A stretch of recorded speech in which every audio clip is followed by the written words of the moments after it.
Please subscribe to A9 News Bijapur. Mandya ಸಚಿವ ನಾಗೇಂದ್ರ ರಾಜೀನಾಮೆಗೆ ಒತ್ತಾಯಿಸಿ ಬಿಜೆಪಿ ಪ್ರತಿಭಟನೆ. ಮಂಡ್ಯದ ಕಾಂಗ್ರೆಸ್ ಕಚೇರಿ ಮುತ್ತಿಗೆಗೆ ಯತ್ನ, ಬಿಜೆಪಿ ಕಾರ್ಯಕರ್ತರ ವಶಕ್ಕೆ ಪಡೆದ ಪೊಲೀಸರು. ಕಳೆದ 3 ದಿನಗಳಿಂದ ಪ್ರತಿಭಟನೆ ನಡೆಸುತ್ತಿದ್ದ ಬಿಜೆಪಿ ಮಂಡ್ಯದ ವಿಶ್ವೇಶ್ವರಯ್ಯ ಪ್ರತಿಮೆ ಬಳಿ ಪ್ರತಿಭಟನೆ.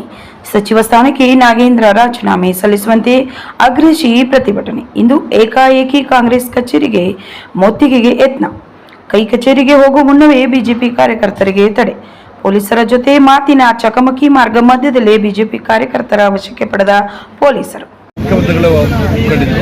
ಆಗ ಭಾರತೀಯ ಜನತಾ ಪಾರ್ಟಿ ಸದನದ ಒಳಗಡೆ ಮತ್ತು ಹೊರಗಡೆ ನಮ್ಮ ಕಾರ್ಯಕರ್ತರು ಹೋರಾಟ ಮಾಡುವಾಗ ಒಂದು ಬೇನ್ ಆಗಿದೆ, ರಾಜೀನಾಮೆ ಕೊಟ್ಟಿದೆ. ಆದರೆ ಇಡೀ ನಾಡಿನ ಜನಕ್ಕೆ ಗೊತ್ತಿದೆ, ಎಲ್ಲ ಮಾಧ್ಯಮ ಮಿತ್ರರಿಗೂ ಗೊತ್ತಿದೆ. ಇದರಲ್ಲಿ ಕೇವಲ ನಾಗೇಂದ್ರ ಭಾಗಿಯಾಗಿಲ್ಲ, ಕಾಂಗ್ರೆಸ್ನ ಹೈಕಮಾಂಡೇ ಭಾಗಿಯಾಗಿದೆ ಅಂತೇಳಿ ಆಗಿನೂ ನಾವು ಆರೋಪವನ್ನು ಮಾಡಿದ್ವಿ. ಅವತ್ತಿನ ರಾಷ್ಟ್ರೀಯ ಅಧ್ಯಕ್ಷರಾದ ಮಲ್ಲಿಕಾರ್ಜುನ್ ಖರ್ಗೆ ಅವರು ಇರ್ಬೋದು, ರಾಹುಲ್ ಗಾಂಧಿ ಅವರು ಇರ್ಬೋದು, ಪ್ರಿಯಾಂಕಾ ಗಾಂಧಿ ಅವರು, ಸೋನಿಯಾ ಗಾಂಧಿ ಇರ್ಬೋದು, ಸಿದ್ದರಾಮಯ್ಯ ಅವರು ಇರ್ಬೋದು, ಡಿ.ಕೆ. ಶಿವಕುಮಾರ್ ಅಂತೆ ಒಬ್ಬರು ಚಂದ್ರಶೇಖರ್ ಅನ್ನುವಂಥ ಆಫೀಸರ್ ರಾಜೀನಾಮೆ ಆತ್ಮಹತ್ಯೆ ಮಾಡ್ಕೊಂಡ ನಂತರ ಈ ಪ್ರಕರಣ ಹೊರಗಡೆ ಬಂದಿತ್ತು. ಹಾಗಾಗಿ ನಾವು ಪ್ರಬಲವಾಗಿ ಹೋರಾಟವನ್ನು ಮಾಡಿದ್ವಿ, ಆಗ ರಾಜೀನಾಮೆ ಕೊಟ್ಟಿದ್ವಿ. ಇನ್ನು ಇಡಿನಲ್ಲಿ ತನಿಖೆ ನಡೀತಾ ಇದೆ, SIT ನಡೀತಾ ಇದೆ, ಲೋಕಾಯುಕ್ತ ನಡೀತಾ ಇದೆ, ಕೋರ್ಟಲ್ಲಿ ಕೇಸ್ ಇದೆ. ಅವರಿನ್ನೂ ಕಳಂಕರಹಿತ ಅಂತ ಆರೋಪ ಮುಕ್ತ ಆಗಿಲ್ಲ. ಅಂಥ ಸಂದರ್ಭದಲ್ಲೇ ಎಲ್ಲಿ ನಾಗೇಂದ್ರ ಅವ್ರನ್ನ ನಾವು ಮಂತ್ರಿ ಮಾಡದೆ ಹೋದರೆ ಹೈಕಮಾಂಡ್ನಲ್ಲಿ ಭಾಗಿಯಾಗಿರುವಂಥವ್ರ ಹೆಸರನ್ನ ಹೇಳ್ಬಿಡ್ತಾರೋ ಅನ್ನೋ ಭಯಕ್ಕೆ ಕಾಂಗ್ರೆಸ್ ಹೈಕಮಾಂಡ್ ಇರ್ಬೋದು, ಇವತ್ತಿನ ಡಿ.ಕೆ. ಶಿವಕುಮಾರ್ ಇರ್ಬೋದು, ಅವರು ಪುನಃ ತಗೊಂಡಿದ್ದಾರೆ. ಹಾಗಾಗಿ ಭಾರತೀಯ ಜನತಾ ಪಾರ್ಟಿ ನಾವು ನಿರ್ಧಾರ ಮಾಡಿದ್ವಿ, ಆಗಸ್ಟ್ 17ನೇ ತಾರೀಕಿಂದ ಇಡೀ ರಾಜ್ಯದ ಎಲ್ಲ ಜಿಲ್ಲಾ ಕೇಂದ್ರಗಳಲ್ಲಿ ಅವರು ರಾಜೀನಾಮೆ ಕೊಡೋ ತನಕ ಅಹೋರಾತ್ರಿ ಧರಣಿ. ಅದೇ ರೀತಿ ಸದನದ ಒಳಗಡೆ ವಿಧಾನಸಭೆ ಮತ್ತು ವಿಧಾನ ಪರಿಷತ್ನಲ್ಲೂ ನಾವು ರಾಜೀನಾಮೆ ಕೊಡೋ ತನಕ ಹೋರಾಟವನ್ನು ಮಾಡಬೇಕು. ಅಕಸ್ಮಾತ್ ಅವರು ರಾಜೀನಾಮೆ ಕೊಡದೆ ಹೋದರೆ ಸದನ ನಡೆಯೋ ತನಕ ನಾವೆಲ್ಲ ಜಿಲ್ಲಾ ಕೇಂದ್ರಗಳಲ್ಲಿ ಅಹೋರಾತ್ರಿ ಧರಣಿಯನ್ನು ನಮ್ಮ ಕಾರ್ಯಕರ್ತರು, ಸಾರ್ವಜನಿಕರು ಮಾಡಬೇಕು. ಅನಂತರ ನಾವು ಮುಂದಿನ ಹೋರಾಟವನ್ನು ನಿರ್ಧಾರ ಮಾಡುವಂಥದ್ದು ಅಂತ ಮಾಡಿದ್ದೀವಿ. ಅದೇ ರೀತಿ ಮಂಡ್ಯದಲ್ಲಿ ಕೂಡ ಆಗಸ್ಟ್ 17ನೇ ತಾರೀಕಿಂದ ಈ ಹೋರಾಟ ನಡೀತಾ ಇದೆ.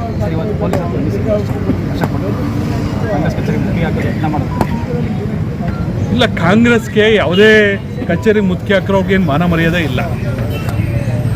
ಹೇಳಿದ್ದಲ್ಲ, ಸ್ವತಃ ಸಿದ್ದರಾಮಯ್ಯನವರೇ ಒಂದು ಭ್ರಷ್ಟಾಚಾರ ಮಾಡುವಂಥದ್ದೇ ತಪ್ಪು. 187 ಕೋಟಿ ಅಲ್ಲ, 89 ಕೋಟಿ 62 ಲಕ್ಷ ಅಂತ ಒಪ್ಕೊಂಡಿದ್ದಾರೆ. ಸುಮಾರು 600 ಖಾತೆಗಳಿಗೆ ಅದು ಹಣ ಹೋಯಿತು. ಅದರಲ್ಲಿ ಗೋಲ್ಡನ್ನು ಪರ್ಚೇಸ್ ಮಾಡಿದರು, ಲ್ಯಾಂಬೋರ್ಗೆ ಕಾರ್ ಮಾಡಿದರು, ಬಾರ್ಗಳಲ್ಲಿ ಅದನ್ನು ಕ್ಯಾಸನ್ನ ಮಾಡಿದರು. ಆ ಚುನಾವಣೆ ಹಣವನ್ನು ತೆಲಂಗಾಣ ಮತ್ತು ಕರ್ನಾಟಕದ ಬಳ್ಳಾರಿ ಲೋಕಸಭಾ ಕ್ಷೇತ್ರದ ಒಳಗೊಂಡಂತೆ ಅದನ್ನು ಬಳಕೆ ಮಾಡಿದ್ದು ಗೊತ್ತಿದೆ. ಸ್ವತಃ ನಾಗೇಂದ್ರ ಅವರ ಫ್ಯಾಮಿಲಿಯ ಅಕೌಂಟ್ಗೆ 1,20,00,000 ಆಗಿರುವಂಥದ್ದು ಎಲ್ಲ ತನಿಖಾ ಸಂಸ್ಥೆಗಳಿಂದ ಗೊತ್ತಾಗಿದೆ. ಹಾಗಾಗಿ ನಾವು ಆಗ್ರಹ ಮಾಡ್ತಾ ಇರೋದು ಜನರಲ್ಲಿ ಈ ರೀತಿ ಜಾಗೃತಿನೂ ಆಗಬೇಕು. ಪರಿಶಿಷ್ಟ ಜಾತಿ, ಪರಿಶಿಷ್ಟ ಪಂಗಡದ ಪರ ಅಂತ ವೋಟ್ ತಗೊಳ್ಳುವಂಥ ಈ ಕಾಂಗ್ರೆಸ್ ಪಕ್ಷ ಹಲವಾರು ವರ್ಷಗಳಿಂದ ಭ್ರಷ್ಟಾಚಾರನೇ ಮಾಡ್ಕೊಂಡು ಬಂದಿರೋದು. ಇಡೀ ದೇಶಕ್ಕೆ ಭ್ರಷ್ಟಾಚಾರದ ಪಿತಾಮಹ ಪಕ್ಷ ಯಾವ್ದಾದ್ರು ಕಾಂಗ್ರೆಸ್ ಪಕ್ಷ ಇವತ್ತು. ಹಾಗಾಗಿ ನಾವು ಜನರಲ್ಲೂ ಕೂಡ ಜಾಗೃತಿ ಆಗಬೇಕು ಅನ್ನೋ ಕಾರಣಕ್ಕೋಸ್ಕರ ಎಲ್ಲ ಕಾರ್ಯಕರ್ತರು, ಮುಖಂಡರು ಸೇರಿದಂತೆ ಹೋರಾಟವನ್ನು ಮಾಡ್ತಾ ಇದ್ದೀವಿ.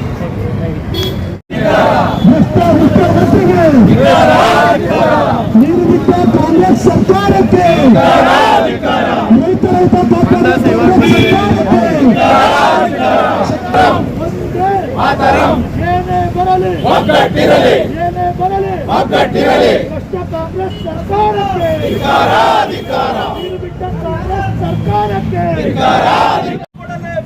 ರಾಜೀನಾಮೆ ಕೊಡಲೇಬೇಕು, ರಾಜೀನಾಮೆ ಕೊಡಲೇಬೇಕು. ಕಾಂಗ್ರೆಸ್ ಸರ್ಕಾರಕ್ಕೆ ಹೇಳಿ ಧಿಕ್ಕಾರ, ಕಾಂಗ್ರೆಸ್ ಸರ್ಕಾರಕ್ಕೆ ಹೇಳಿ ಧಿಕ್ಕಾರ. ಕೊಡಲೇಬೇಕು, ರಾಜೀನಾಮೆ ಕೊಡಲೇಬೇಕು, ರಾಜೀನಾಮೆ ಕೊಡಲೇಬೇಕು. ನಾಗೇಂದ್ರ ಅವರಿಗೆ ಹೇಳಿ ಧಿಕ್ಕಾರ. ಭಾರತ್ ಮಾತಾ ಕಿ ಜೈ, ಭಾರತ್ ಮಾತಾ ಕಿ ಜೈ, ಭಾರತ್ ಮಾತಾ ಕಿ ಜೈ, ಭಾರತೀಯ ಜನತಾ ಪಾರ್ಟಿ ಕಿ ಜೈ. ಬಿಜೆಪಿಯ ನ್ಯಾಯಪರ ಹೋರಾಟಕ್ಕೆ ಜಯವಾಗಲಿ, ಬಿಜೆಪಿಯ ಜನಪರ ಹೋರಾಟಕ್ಕೆ ಜಯವಾಗಲಿ. ಬೇಕೇ ಬೇಕು ನ್ಯಾಯ, ಬೇಕು ಬೇಕೇ ಬೇಕು ನ್ಯಾಯ, ಬೇಕು. ಕೊಡಲಿ ಕೊಡಲಿ ಕೊಡಲಿ ಕೊಡಲಿ ರಾಜೀನಾಮೆ ಕೊಡಲಿ.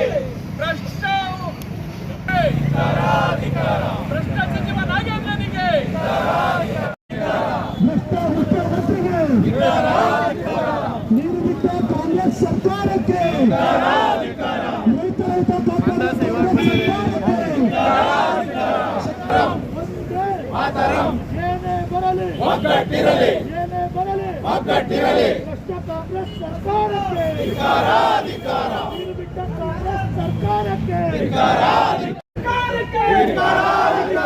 ನೀರಾವರಿ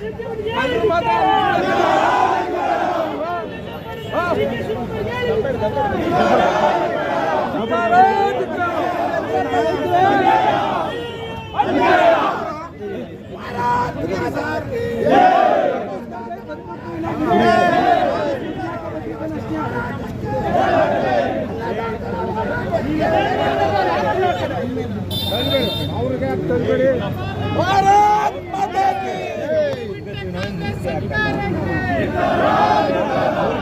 ಎಚ್ಚರಿಸಬೇಕಲ್ವಾ ಅವ್ರಿಗೆ ಒಂದು ಸೀರಿಯಸ್ ಆಗಿ ತಗೋತಾರೆ ಏನು ನೋಡಿದವ್ರದ್ದು ತರ ಇಲ್ವಾ ಅಲ್ಲಿ ಹೋಗಿ ಕೂತ್ಕೊತೀವಿ ನಾವೇನು ಮಾಡಲ್ಲ ಅಲ್ಲಿ ಕೊಳ್ಳೆ ಹೊಡೆದವರು ನಾವು ನ್ಯಾಯ ಕೊಳ್ಳೆ ಹೊಡೆದವರು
भारत माता की अय्या भारत माता की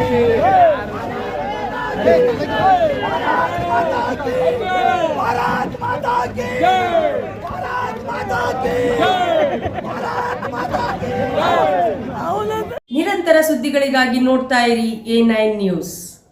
ನಮಸ್ಕಾರ ಕರ್ನಾಟಕ, A9 ನ್ಯೂಸ್ಗೆ ಸ್ವಾಗತ. ನನ್ನ ಹೆಸರು ಅರುಣ್ ಕುಮಾರ್. ನನ್ನ ಹೆಸರು ತೇಜಸ್ವಿನಿ. ಕರ್ನಾಟಕದ ಎಲ್ಲ ಜಿಲ್ಲೆ ಮತ್ತು ತಾಲೂಕಿನಲ್ಲಿ ರಿಪೋರ್ಟರ್ಸ್ ಬೇಕಾಗಿದ್ದಾರೆ. ಕೂಡಲೇ ಕೆಳಗಿನ ನಂಬರ್ಗೆ ಕಾಲ್ ಮಾಡಿ. Thank you.